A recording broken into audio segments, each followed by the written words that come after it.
안녕하세요.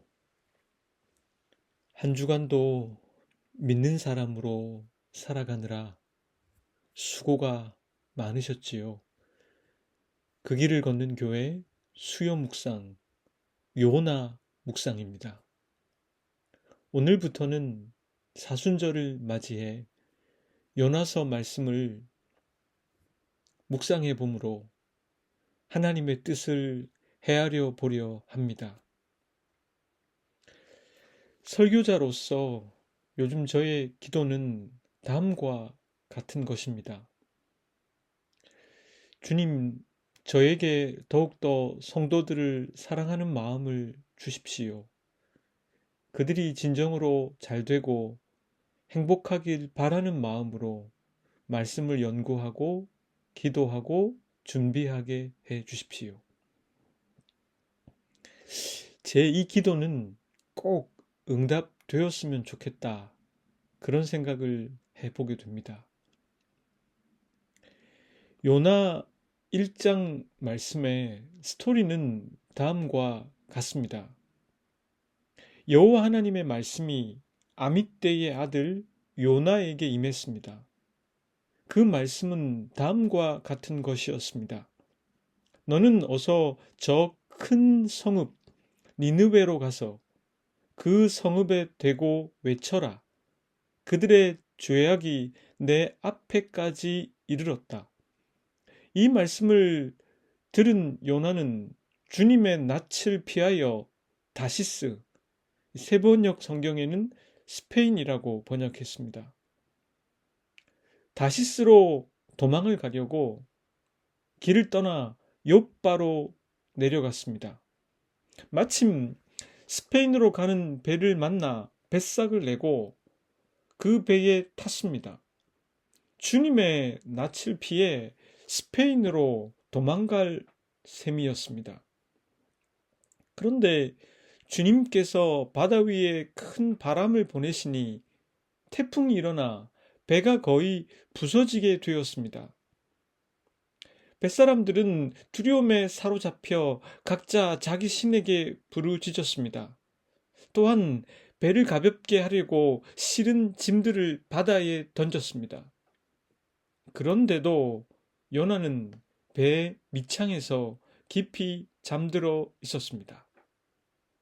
선장이 요나에게 와 이렇게 소리를 쳤습니다. 당신은 무엇을 하고 있어? 잠을 자다니. 일어나서 당신의 신에게 부르짖으시오.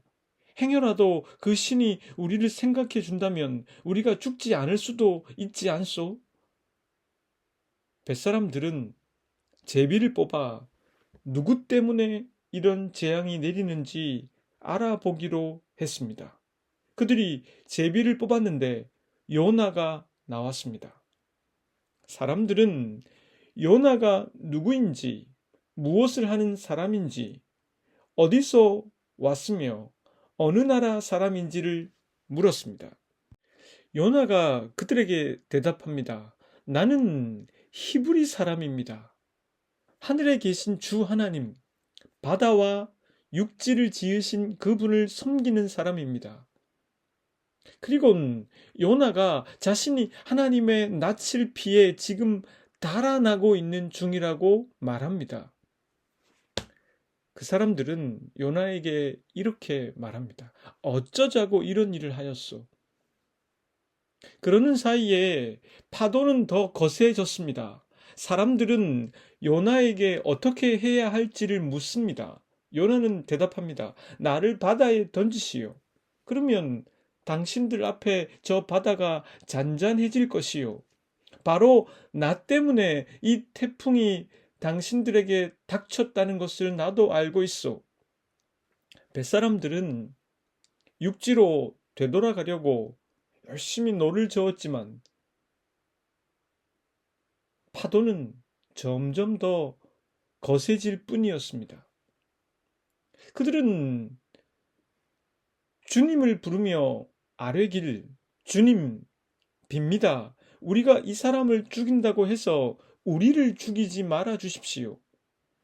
주님께서는 뜻하신 대로 하시는 분이시니 우리에게 살인죄를 지우지 말아 주십시오. 그들은 이렇게 말한 뒤에 요나를 바다에 던졌습니다. 그리고 폭풍이 일던 바다는 거짓말처럼 잔잔해졌습니다. 배에 탄 사람들은 주님을 매우 두려워하게 되었으며, 그래서 주님께 희생 제물을 바치고 주님을 섬기기로 약속했습니다. 여호와 하나님께서는 큰 물고기 한 마리를 미리 준비해 두셨다가 요나를 삼키게 하셨습니다. 요나는 사흘 밤낮을 그 물고기 뱃속에서 지냈습니다. 이 말씀을 통해서 저는 한 가지의 메시지를 여러분들과 나누고 싶은데, 먼저 이 말씀의 배경적인 내용들에 대해서 다음과 같이 간략하게나마 언급하고 가는 것이 좋을 듯 합니다. 첫째, 아mit대의 아들 요나는 여로보암 2세 시대, 그러니까 BC 786년부터 BC 746년까지 활동한 사람으로, 고향이 북쪽 갈릴리 호수 서쪽 가드 헤멜이었습니다. 요나라는 이름의 뜻은 비둘기라는 뜻입니다.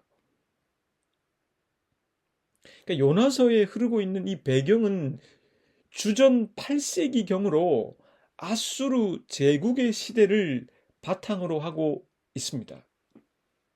둘째, 요나서가 쓰여진 것은 한참 후인 포로기 이후 주전 5세기입니다. 이때 유다 공동체에서는 이방인들이 이스라엘의 신앙에 귀의하는 일이 벌어졌는데, 저자는 하나님은 모든 사람들을 구원하시길 원하시며 이스라엘은 모든 사람을 구원으로 초대하기 위한 도구로 부르심을 받았다는 것을 증언할 목적으로 이 성경을 기록했을 것입니다. 셋째, 요나서는 선지자 요나에 관한 내용을 담고 있지만 그 내용이 예언자의 말씀 어록을 모아둔 것이 아니라 예언자의 삶, 그 중에서도 주목할 만한 사건에 초점을 둔 전개 방식이라고 볼 수 있습니다. 그래서 우리들은 요나서를 더욱 흥미진진하게 읽을 수가 있습니다. 마치 동화나 우화를 통해서 그 의미를 생각해 보듯 이 이야기 속에서 하나님의 뜻을 상고해 볼 수가 있습니다. 넷째, 선지자 요나도 우리와 그리 다를 바가 없는 인간으로 묘사되고 있습니다. 그는 모범적인 하나님의 사람으로 그려지고 있지 않습니다. 그는 하나님의 얼굴을 피할 수 있을 줄로 알고 실제로 그럴 수 없었다는 것을 그가 알았다고 해도 적어도 그는 니느웨로는 가고 싶어 하지 않았습니다. 그는 하나님의 깊고 높으신 뜻에 순종하지 못하는 우리와 다름이 없습니다. 이와 같은 기본적인 배경을 알고 오늘 이 본문을 통해서 또 요나서 전체를 통해서 하나님이 우리들에게 생각해 보게 하시는 한 가지를 오늘은 나누어 보겠습니다. 요나서를 통해서 우리가 깨달아야 할 점이 있다면 하나님 앞에서 도망치는 것은 불가능하다는 것입니다. 요나는 니느웨로 가라는 하나님의 말씀을 거부했고 정말 정반대의 길로 향했습니다. 니느웨는 오늘날 이라크 북부에 있는 티그리스 강변의 오래된 도시입니다. 이 성경의 배경이 되고 있는 주전 8세기 무렵이면 이 도시는 절정에 다다랐습니다. 아수르 왕 사네립에 의해서 아수르의 수도가 되었습니다. 그 후로 아수르 제국이 멸망할 때까지 제국의 수도로 존재했습니다.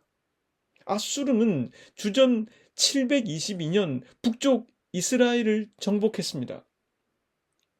정복 후 아수르는 거주민들을 국외로 추방시켰습니다. 그들은 수년 후에 예루살렘까지 정복했습니다. 아수르는 폭력으로 이스라엘과 유다를 괴롭혔던 힘센 열강이었습니다. 바벨론 포로기 이후 쓰여진 이 요나서의 내용을 읽는 이스라엘 백성들은 자신들의 조상들이 당한 학대에 대해서 기억하고 있었을 것입니다. 그리고 왜 요나가 하나님의 그 명령을 거부할 수밖에 없었는지도 충분히 공감했을 것입니다. 이것을 공감적으로 이해하기 위해서 예를 들어보면 쉽게 와닿습니다. 만약 나치의 만행을 기억하고 있는 유대인에게 독일로가 하나님의 사랑을 전파하라고 하면 어떻게 반응하겠습니까? 만약 일본의 만행으로 목숨을 잃은 가족을 둔 한국인에게 일본으로가 하나님의 복음을 전하라고 하면 어떻게 반응하겠습니까? 요나는 자신들 민족의 원수인 아수르의 수도 니느웨만큼은 하나님의 사랑과 은혜를 받을 자격이 없다고 생각했던 것입니다. 그는 그곳만큼은 하나님의 사랑과 은혜를 선지자이지만 전할 수 없다고 생각한 것입니다. 좀 더 상상력을 발휘해 보면 만약 다른 것을 주라고 했으면 좀 더 쉬웠을 것이라고 생각됩니다. 예컨대 교회에 찾아온 노숙자분에게 돈을 쥐어주며 보내긴 쉽습니다. 그러나 복음을 전하는 일은 결코 쉽지 않습니다.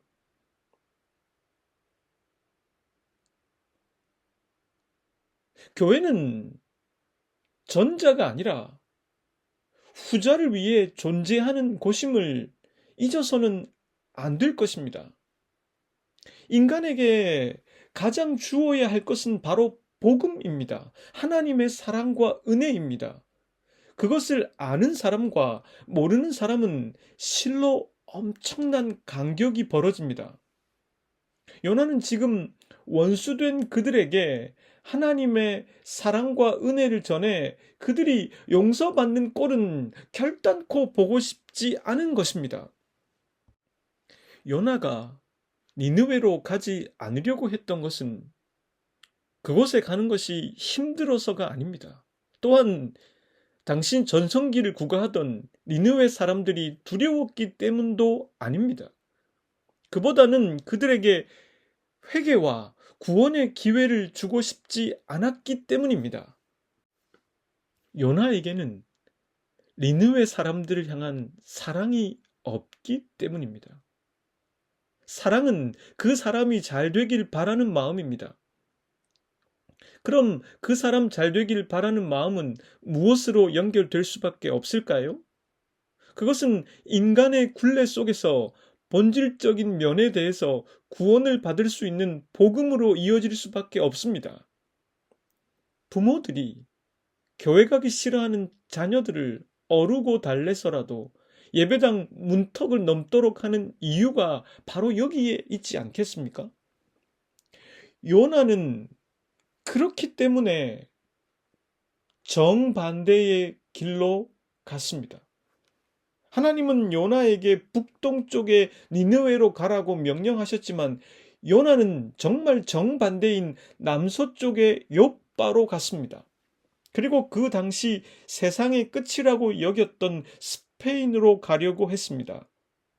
하나님의 얼굴을 피해 멀리 멀리 도망가려고 한 것입니다.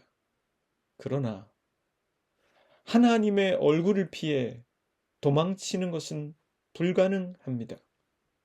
공간적으로 수만리 떨어진 세상의 끝에 간다고 하더라도 하나님의 얼굴을 피할 수 없습니다.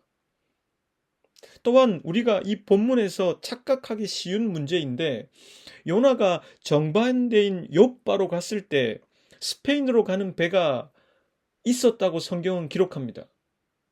이것은 하나님께로부터 온 것이 아니라 정해진 운항 일정에 따라 운행되었을 것입니다. 마침 그때 요나가 도착했다는 의미일 것입니다. 설령 그것이 정해진 운행 스케줄을 지키지 못할 피치 못할 사정 때문에 배가 늦게 도착했다고 해도 그것이 하나님께로부터 온 것이라고 말할 수는 없을 것입니다. 하나님의 낯을 피해서 가는 길에 잠시 형통함이 있다고 해서 하나님 앞에서 도망칠 수 있다고 스스로 안위한다면 그것은 어리석은 판단입니다. 또한 우리들은 간혹 시간이 지나면 괜찮을 것이라는 생각을 하는 경향이 있습니다. 하나님의 말씀을 거절하고 살아가는 가운데 아무 일도 생기지 않게 되면 또 그게 오래 지속되면 그냥 무뎌지고 둔감해지기 쉽습니다. 그러나 문제는 하나님은 공간적으로 어디에도 존재하는 분이시지만 시간의 제약도 받지 않는 분이시라는 것입니다. 하나님의 시간은 영원히 현재입니다. 하나님 앞에서 말씀으로 살아가다 보면 과거의 잘못이 너무 선명하게 떠오르는 경우가 허다합니다. 시간이 지났다고 해서 그 잘못이 해결되지 않은 상태로 오늘의 시간에서 나에게 영향을 주는 것을 경험하게 됩니다. 왜냐하면 하나님의 시간은 영원히 현재이기 때문입니다. 하나님께서 모세에게 당신 자신에 대해서 알려주신 것처럼 하나님은 아브라함의 하나님, 이삭의 하나님, 야곱의 하나님이십니다. 우린 그 자리에서 나의 잘못에 대해서 깊이 반성하고 후회하고 바로잡는 과정을 겪게 됩니다. 노년학을 연구하시는 사람들이 공통적으로 말하는 것이 있는데 나이가 들어갈수록 진리를 탐구하고 숭고한 가치를 찾기 위해 공부하고 노력하는 사람이 되지 않는다면 삶이라는 게 너무 허무하게 느껴진다고 말하더군요. 저는 이것 또한 인간이 하나님 앞에서 도망갈 수 없는 그 지점이라고 생각됩니다. 이것은 성경 전체가 말하는 인간에 대한 통찰을 다시 한번 생각하게 해줍니다. 하나님은 인간을 너무 잘 만드셨습니다. 그분은 최선을 다해 인간을 빚으셨습니다. 그래서 인간에게는 생각할 수 있는 능력과 자유의지가 부여되었습니다.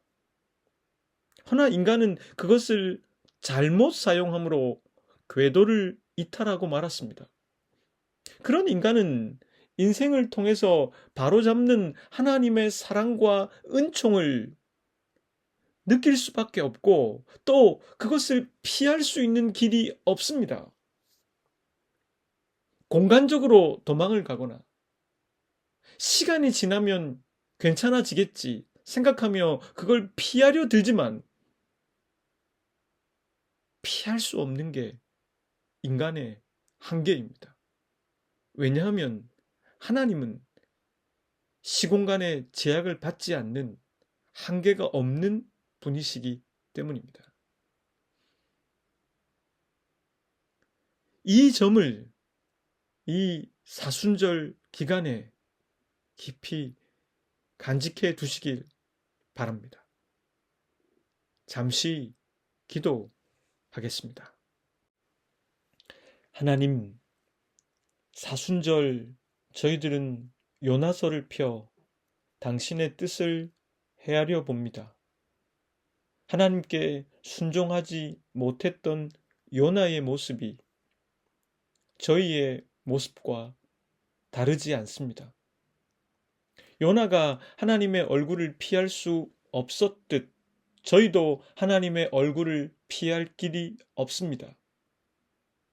그 한계를 받아들이고 그 한계에 도리어 감사하며